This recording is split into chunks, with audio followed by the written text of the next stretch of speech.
السلام عليكم ورحمة الله وبركاته. ازيكم حبايبي؟ عاملين ايه؟ يا رب تكونوا بخير. جمعة مباركة عليكم وعلى الأمة الإسلامية جميعا. يلا بقى يا ست البيت يا شاطرة، صحي بقى أولادك وقومي كده اعملي بقى فطار وخليهم بقى يتوضوا كده وينزلوا بقى يصلوا صلاة الجمعة. طبعا يا جماعة احنا بصراحة من عادتي ان يوم الجمعة ده بيبقى يوم فاضي خالص خالص.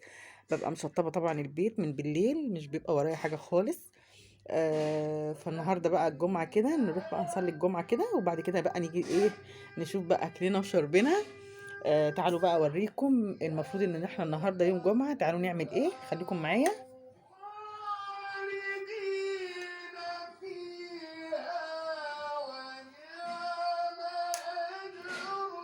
طبعا انا مشطبه البيت زي ما انتم شايفين، ما شاء الله تبارك الرحمن اهو. مش ورايا اي حاجه خالص النهارده اهو. بصوا كمان مولعه كده عود بخور اهو. لازم بقى نولع كده عود البخور اهو. عشان ايه؟ عشان يعني انتوا عارفين بقى الحسد والعين والكلام دون اهون. نبخر بقى البيت كده ما شاء الله تبارك الرحمن اهو.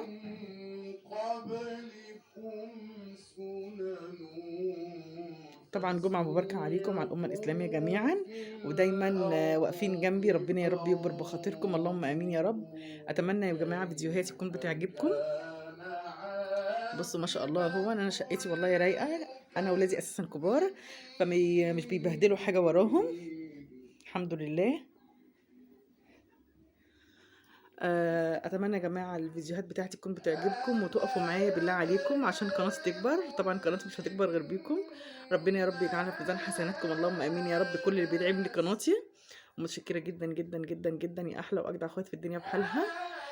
جمعة مباركة عليكم وعلى الأمة الإسلامية جميعا، متشكرة جدا جدا جدا. يلا بقى قومي يا ست البيت، ولعي كده عود بخور، طلعي الطاقة السلبية اللي في بيتك. ومتشكرة جدا جدا يا حبايبي، السلام عليكم.